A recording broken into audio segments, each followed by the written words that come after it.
Bon, ça s'appelle Histoire de l'informatique, documentaire, film en français. Et il n'y a que 5000 vues, un peu plus de 5000 vues. C'est posté par une chaîne en dessous, il n'y a aucun commentaire. Il y en a un qui dit merci, merci beaucoup, c'est très instructif. Et l'autre commentaire, c'est lui-même. Excusez-moi pour mes reflux, vraiment, je gère mal. Ah. C'est le gars de la chaîne en lui-même qui met que des mots-clés en dessous. Histoire de l'informatique, documentaire informatique, programmation, documentaire informatique français, documentaire informatique, programmation 2021, documentaire technologie informatique, documentaire développement informatique. Et pareil dans la description, je vous le montre comme ça.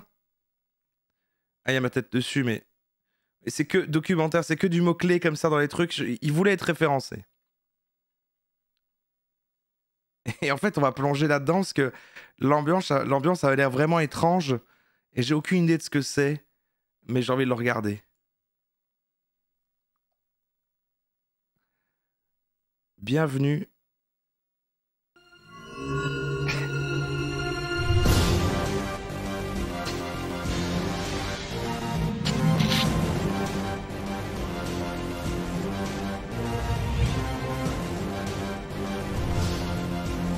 Qu'est-ce qui se passe?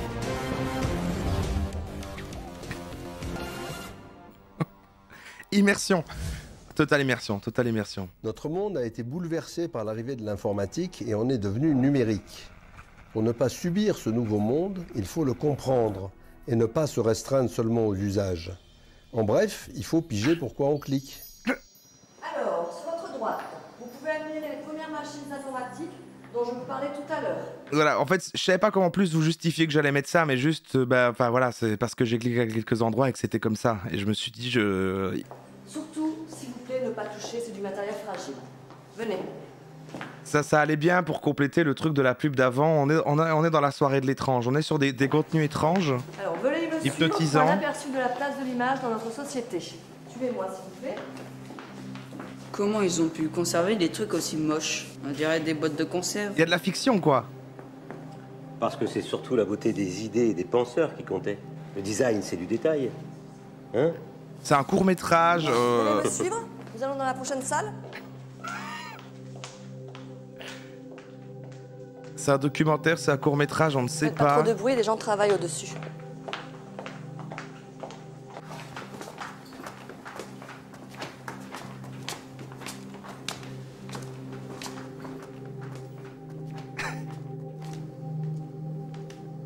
Il va aller là-dedans, il va mourir.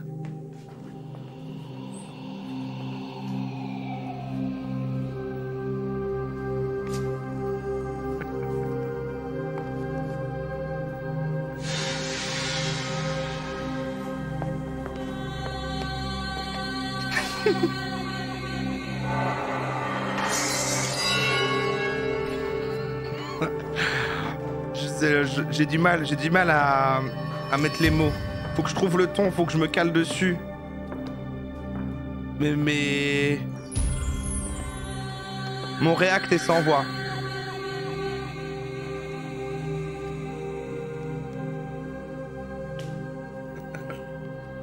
Magnifique. Tu vois ces écrans? Ada Lovelace, Alan Turing, Grace Hopper, les pionniers de l'informatique. Ces gens-là comptent parmi les fondateurs de notre ère numérique. Ils ont à leur manière marqué l'histoire, notre histoire. Fidèles à leur passion, ils ont travaillé modestement à la traduction de ces principes fondamentaux.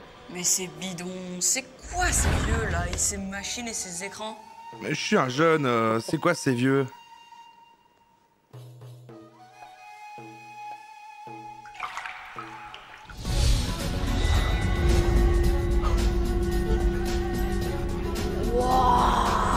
Oui, oui, pareil. On va replonger en pleine réalité du 9e siècle. Question, c'est qui vieux qui nous mate là? Eh bien, tu as en face de toi Monsieur Algorithme. De son vrai nom, Algorithmi. Le mot d'algorithme Le métavers. est une simple déformation Ready latine. Player 2. Algo Quoi?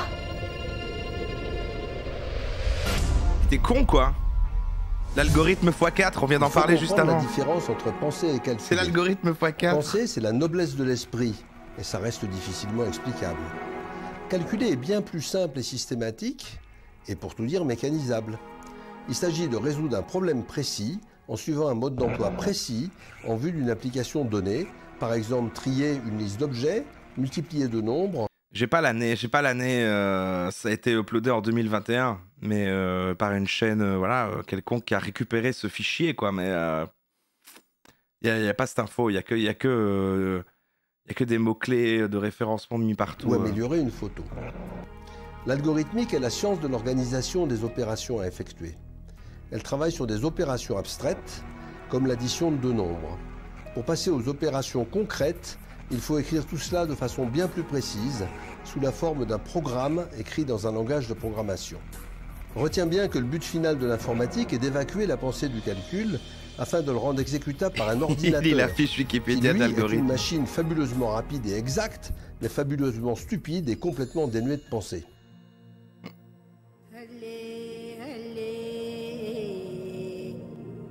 Abou Jafar Mohamed Ibn Moussa al-Khwarizmi. Que la paix soit sur vous, mon ami. Ne fais pas le timide. Bonjour, monsieur. Mais Je suis pas le timide, on est dans une autre réalité. Alors j'étais à la base, je visitais un genre de musée, j'ai rentré dans une porte et maintenant on a voyagé dans l'espace et le temps. Tu me racontes des trucs bizarres. À cette époque, cela fait 2 siècles que l'islam a fait de l'arabe la langue universelle dans cette partie du monde. Et de la recherche de la connaissance, un des objectifs de la vie.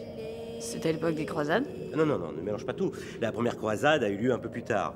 Mais c'est par le travail de ces personnes que le monde arabe a pu traduire, donc s'approprier, donc comprendre toutes les connaissances scientifiques du monde d'alors.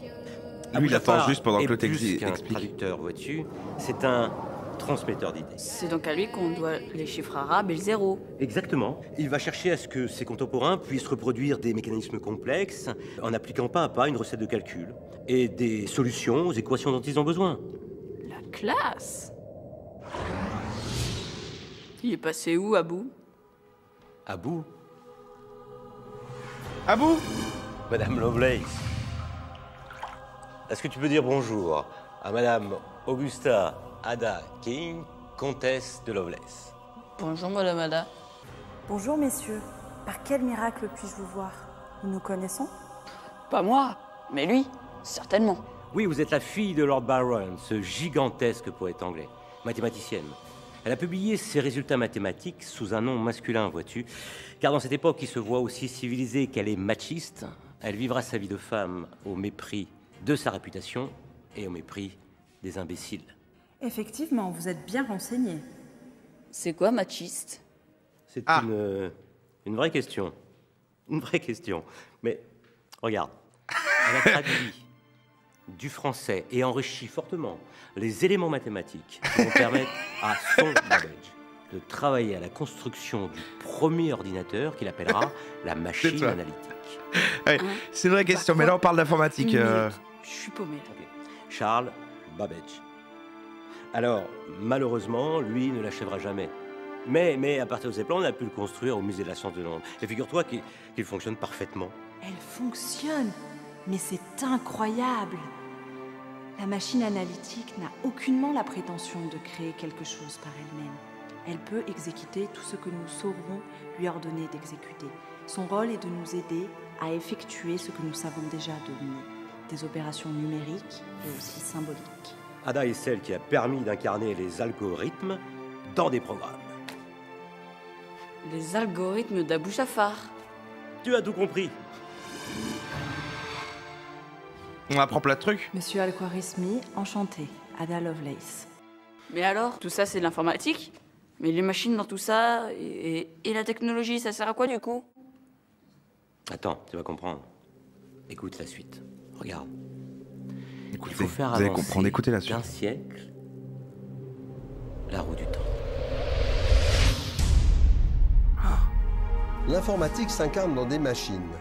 Ah non, pas L'homme sait lui. d'abord fabriquer des outils, c'est-à-dire des objets simples à utiliser.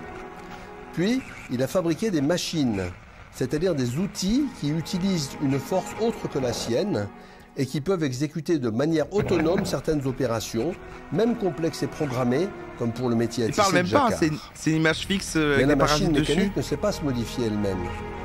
Au contraire, l'ordinateur, qui est une machine à information, Ah, c'est là, il parle. sait modifier son propre programme et devient ainsi une machine véritablement universelle.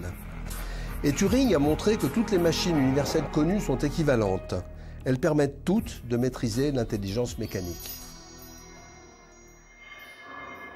Et revenez à l'histoire. revenez au- Alors, les machines dans tout ça? Allez-y, racontez. Alors regarde, voici Alan Madison Turing. C'est ce petit homme rêveur qui a créé dès 1936 l'article fondateur de la science informatique. Il a compris comment quelques opérations élémentaires de calcul étaient universelles. C'est-à-dire pouvaient être combinées pour exécuter tous les algorithmes du monde, donnant ainsi un coup d'envoi à la création des calculateurs universels programmables. Et l'algorithme Alan x4. Turing a fait basculer le monde de l'ère industrielle à l'âge du numérique, donnant le fondement théorique de l'informatique. Tu vois, c'est dans le fracas des bombes nazies, fauchant des centaines de vies humaines chaque jour, que ce scientifique... Après un mixage son, hein, on a dû... Comment ça? Alors voilà, nous sommes en 1943. Tu as vu les grandes lignes de la Deuxième Guerre mondiale à l'école, hein? Eh bien, à cette époque, les nazis communiquaient entre eux très facilement grâce à une machine de cryptage appelée Enigma. Cela ressemble à une simple machine à écrire dotée d'un mécanisme de roue codeuse Oui, permettant de mélanger les lettres Je à vois, la je vois. sortie, tout en transmettant un message sans que personne ne puisse le décoder. À la réception du message, une machine c'est le truc que Benedict Cumberbatch il a solutionné là. réingurgite le texte, les roues codeuses. J'ai tombent vu le à documentaire. l'envers, comme dans un miroir, le message J'ai vu. ressort en clair. Si je peux me permettre, nous nous sommes emparés d'une telle machine depuis bien longtemps. Les nazis le savent, mais s'en moquent complètement. Oui, c'est comme une carte bleue, si t'as pas le code, ça sert à rien. En fait, l'histoire est bien plus stupéfiante, si vous me le permettez. Car le code a été en fait cassé dès 1933 par des mathématiciens polonais. Mais le calcul durait trop longtemps et il leur fallait plusieurs jours pour pouvoir le déchiffrer. Alors Ouais. que les nazis, eux, changeaient le code presque quotidiennement. Tout à fait, monsieur Turing, tout à fait. Ça. Ce sont les fameuses bombes Soin de toi. Turing que vous avez mises au point Yes. et qui, en mécanisant le processus et en l'accélérant considérablement, vont changer le cours de la guerre. Je dois aussi te parler de Grace. Messieurs, que puis-je pour vous? Madame la future contre-amirale de marine. On dirait Ouais. l'accent des faux Elvis dans le maillon faible. Oh putain, je suis trop déçu. Il a aussi été striké la VOD du maillon faible. Ça m'a vraiment étonné. Je me suis dit non, mais ça passera. C'est une vieille émission et non, YouTube ne veut pas que je le poste. Malheureusement, si vous étiez pas là quand on a regardé l'épisode du maillon faible spécial sosie d'Elvis, c'est triste. Bon, il y a toujours la VOD sur Twitch, mais Brewster, Murray, quel moment. Hooper. Quel moment. Madame Hooper ne fait pas dans la dentelle. Pas question de se laisser gâcher la vie par les hommes, par les machines. Le gars à la cravate est définitivement connu, vraiment. Dites donc, je peux savoir ce qui vous amuse? Non, je racontais à ce jeune garçon que vous aviez C'est un grand comédien français. Vous avez la travaillé ref. sur le premier On gros peut le retrouver. Il y a un ordinateur générique. numérique entièrement automatique d'IBM, le Harvard Mark I. C'est juste. Et à qui ai-je l'honneur? Non, je suis qu'un modeste professeur. Ah, vous avez vu, On laisse modeste. c'est un modeste professeur. Allez, je trouve. Hein. Bon, parlons plutôt de vous. Alors, tu sais qu'à cette époque, seuls d'étranges mathématiciens étaient capables de programmer ces monstres C'est électroniques. Jamie Fromwich. C'était du langage machine.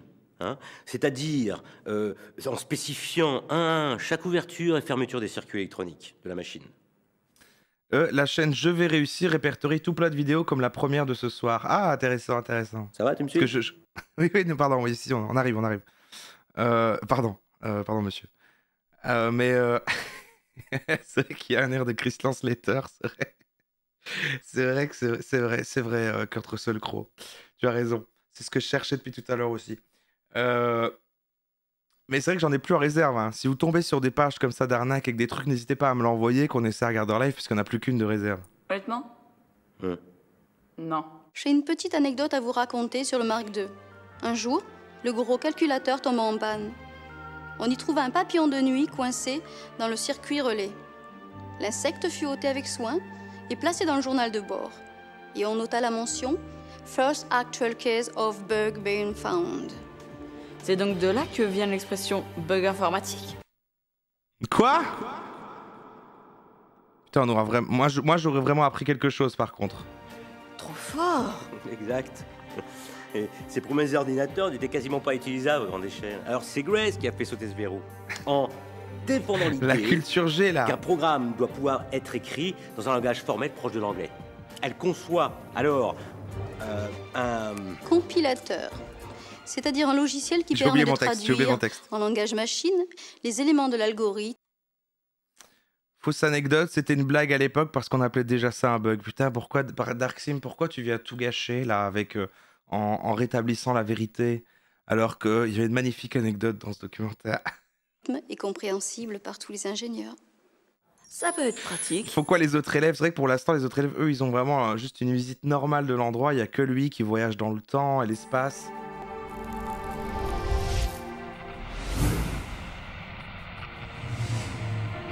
Les premiers ordinateurs naîtront modestement vers 1940. Le tout premier programme enregistré sur un concept de logique binaire sera construit en 1937 par l'ingénieur Konrad Zuse. Il sera suivi en 1943 par la machine de l'américain Aker. En 1944, le physicien théoricien John von Neumann décrit la première architecture dite de von Neumann, qui a triomphé et qui est celle de l'immense majorité des ordinateurs d'aujourd'hui. Mais alors, en fait, Grace va faire exploser le développement numérique. Il se bouge pas le nez, il enregistre ça avec un micro de Lina. Aboutir à ce qu'on a aujourd'hui. La chaîne. Les logiciels et tout. Oui, tu commences à comprendre. Génial! On dirait presque du Wikipédia. Ah, il l'a dit. Et d'ailleurs, on va voir le mec. Le voilà. Et on le voit là, monsieur Wikipédia, juste après qu'il ait dit Wikipédia. Il le sait. Les ordinateurs entraient dans les foyers. Ils ne coûtaient plus le prix d'une maison ou d'une voiture, mais celui d'une télévision. Ils ont fait exploser les communications au niveau mondial avec... le gamin réalise tout, il disait plus son texte, il disait, attendez, ce documentaire, vous lisez du Wikipédia, non? En particulier Internet. Ils nous ont toutes et tous fait basculer de l'ère industrielle à l'ère numérique. Notre planète est devenue un fragile village humain où le web est notre quotidien. Je pense comme Jérôme Chailloux que le web est l'invention la plus utile à l'humanité depuis sa pire invention, la bombe atomique. Okay, ça fait réfléchir. Alors, et Internet dans tout ça? Alors voilà, qui nous a offert la notion d'information? C'est Claude. Non, attends. André. C'est de pire en pire, arrête les pitiés. C'est qui ces deux-là?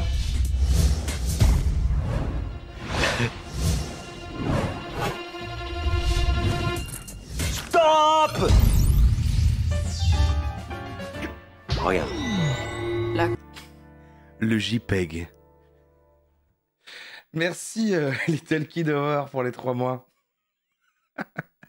Stop! Classe à Las Vegas, prof. Tu vois cette image? Elle semble parfaite. Et pourtant, nous lui avons enlevé toute l'information que ton œil ne peut pas voir, afin de la rendre moins lourde qu'une image brute. C'est comme pour la musique avec les MP3 de ton mobile. Le fichier reste donc tout petit à mémoriser et à envoyer, mais reste presque parfait.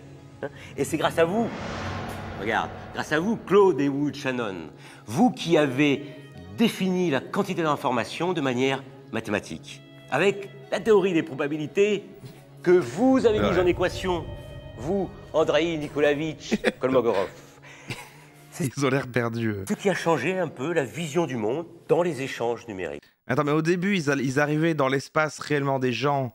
Et elle a vraiment voyagé dans une époque, on était dans le désert, machin. Et maintenant, c'est eux qui viennent là dans leur espèce de... Moi, j'essaie de comprendre la logique. Génial. Merci. L'information est une matière abstraite qui se mesure. Un message, quelle que soit sa valeur réelle ou supposée, peu importe son sens exact ou erroné, contient une quantité précise d'informations. L'atome d'information est l'élément binaire, le bit, comme oui, non, 0-1 ou bien vrai-faux.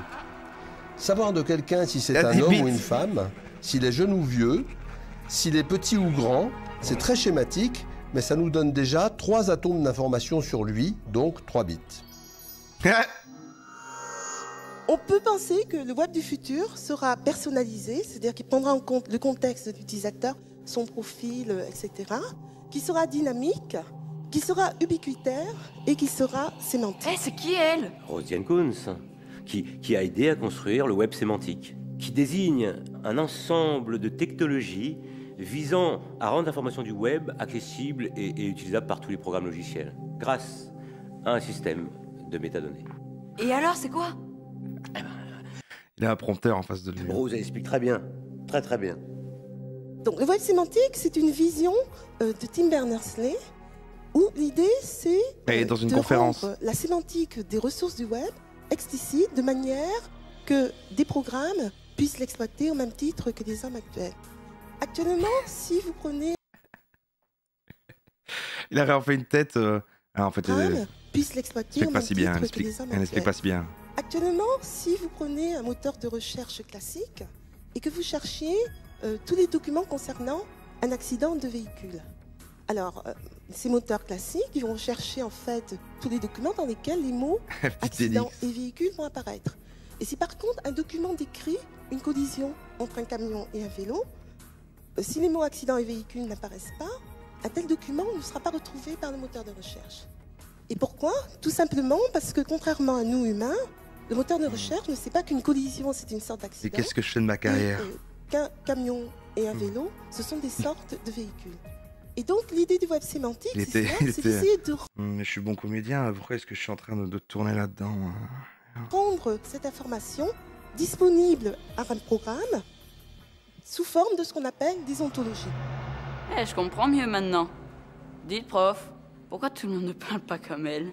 Ouais, elle nous ouvre les portes d'un futur où le web devient sémantique. Prof? Prof? Mais c'est quoi la question? Non, rien.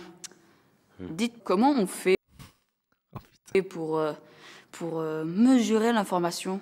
Comment on fait pour coder les objets numériques?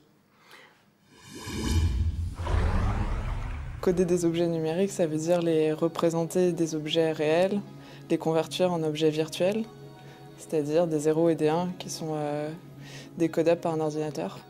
Donc ça signifie à la fois l'objet en lui-même, mais ça signifie également son langage pour le décoder. Tous les objets, les images, les sons, les textes, les données ont un reflet numérique qui permet de mémoriser l'information, de la transmettre, de la reproduire à l'infini et de la manipuler aussi de manière spécifique grâce à toutes sortes d'algorithmes. On peut ainsi ouvrir un nouveau monde de partage de l'information qu'il reste à finir de construire tous ensemble. On se croirait dans un vieux film. Comment ils faisaient sans informatique? Mais tu sais, avant, il y avait ce qu'on appelait des machines à écrire. C'est-à-dire c'était des machines qui servaient juste à écrire. Il sait très bien ce que c'est. Tu tapais un texte directement sur une imprimante à papier. Oui, comme ça, sans le mémoriser. Juste un clavier et une imprimante. Et si tu te trompais, tu devais retaper toute la feuille. Ah bon? Oui. Attends, tu sais, avant, le téléphone était relié au mur. Ils vont chanter. Non, je rigole pas. Et des fois, il y avait un seul téléphone qui était relié au mur avec un fil. Non, je rigole pas. Je rigole pas. Et des fois, il y avait un seul téléphone pour toute la famille. Et encore pas toujours. On m'avait dit ça, j'ai jamais voulu y croire. Ah tu peux me croire. Et puis... Tu viens d'où, bordel? C'est pas possible. Joindre les gens, sauf s'ils étaient chez eux. Donc, impossible de les joindre en dehors de chez eux. C'est-à-dire, tu appelais les gens quand tu savais déjà en fait où ils étaient. Ça craint ça. On pouvait pas appeler les potes? Non. Et puis si tu avais un rendez-vous, par exemple, il fallait tout prévoir à l'avance. Le lieu, l'heure et tout. Et sinon, les gens, ils se manquaient, tout simplement. Ça devait être super bien, ça. Moi, j'aime... Franchement, ça... Et encore... On parle souvent. De téléphone. J'exagère un peu. C'était pas vraiment des téléphones. Tu pouvais faire un numéro, parler à la personne, et une seule personne à la fois. Sans l'image, juste le son. Ah oui, comme au téléphone. On pouvait même pas s'envoyer de message? Ah non, pas de messages SMS, tu rigoles. Avant, il n'y avait même pas de vidéo internet. Juste une télévision, un écran par famille. Alors tous devant regarder la même chose en même temps.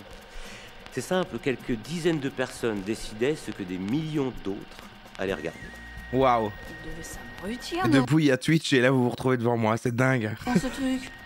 Avant, les véhicules et les téléphones n'avaient ni GPS, ni tous ces gadgets qui nous simplifient la vie. Tant en matière de communication qu'en matière de sécurité. Eh oui. Et tiens, et puis quand les gens allaient en ville, ils se rencontraient juste par hasard. Impossible de localiser leurs copains. Ils avaient ni GPS ni rien. Et on ne localise pas ses copains avec des GPS Galère. Qu'est-ce qui se passe? Quels Galère. copains. Ils avaient ni GPS ni rien. Quelle galère! Oh la galère! Et les objets n'avaient pas de puce électronique. Alors, si tu perdais un bijou ou un vêtement, eh ben, pratiquement impossible de le retrouver, puisqu'il n'était pas localisé électroniquement.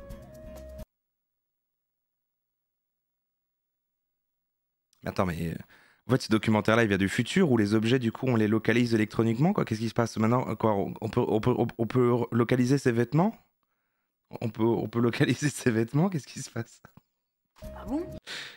Il faisait comment alors? Il faisait comment quand on perd son vêtement et qu'on peut pas le localiser dans le... Bah, il cherchait à la main en tâtonnant, ou alors il se remettait à la chance, ou alors il faisait une croix dessus, définitivement. Et avec Internet? Ah non, pas d'Internet. Toutes les connaissances étaient sur papier, dans des livres, dans des bibliothèques. Alors il fallait... Le papier.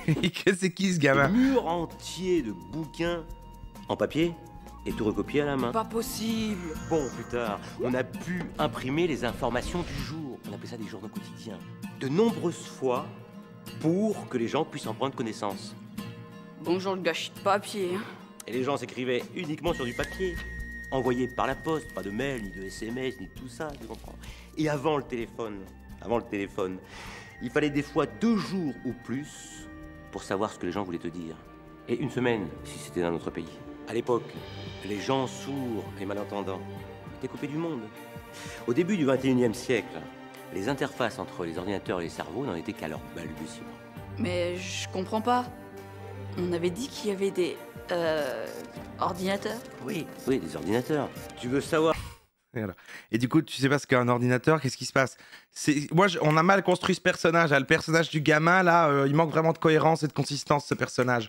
Ok, lui, c'est le prof, il explique, voilà. Ce gamin, il ne correspond à aucune époque. Vraiment, il m'angoisse. Il m'angoisse vraiment. Qui est ce gamin? Parce que c'était un ordinateur à l'époque. C'était surtout un objet rare et cher qui n'a existé qu'au début de l'informatique. Quand pour calculer, il fallait faire des machines assez grosses et très fermées, bien avant que l'informatique s'incarne au sein de tous les objets. Tu sais, avant, on n'apprenait même pas à l'école les fondements de l'informatique. On apprenait juste à se servir des logiciels existants, et encore. Je crois que les gens étaient juste effarés devant ce monde numérique qui émergeait à peine. Oui, tu as raison. Mais ça, elle était dure à sortir, cette phrase-là. C'est grâce à ces gens qui font aujourd'hui partie de l'histoire que nous avons le monde que nous avons aujourd'hui. Ah. Allez, saluons nos amis. Allez. Salut. Je crois que le groupe nous a pas attendus. Là, c'est hyper méta. Maintenant, on voit l'équipe qui s'occupait de gérer les fonds verts de ce court-métrage. On voit l'écran avec les... Il pleut. Vite. Ça faisait partie de l'expo, en fait, ça. Faisons venir un navette.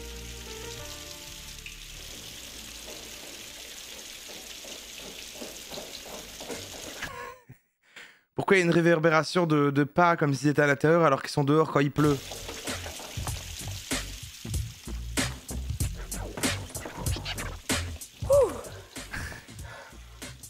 Je vais t'expliquer. On est à quelle époque? Les sciences numériques à l'époque. Toi, c'est rudimentaire, mais plutôt marrant. Ok. Mais c'est moi qui conduis alors. Ils sont dans le futur en fait. Ils sont dans le futur, c'est ça?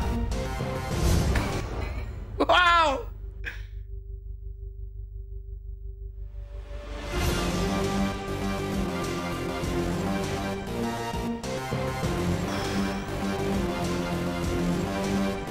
Vous avez le nom des gens, hein. Raphaël Boyes qui était le prof. Hein.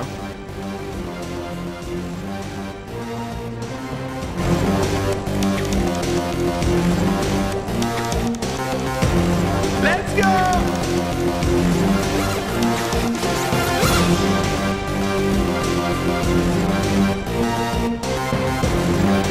Wow!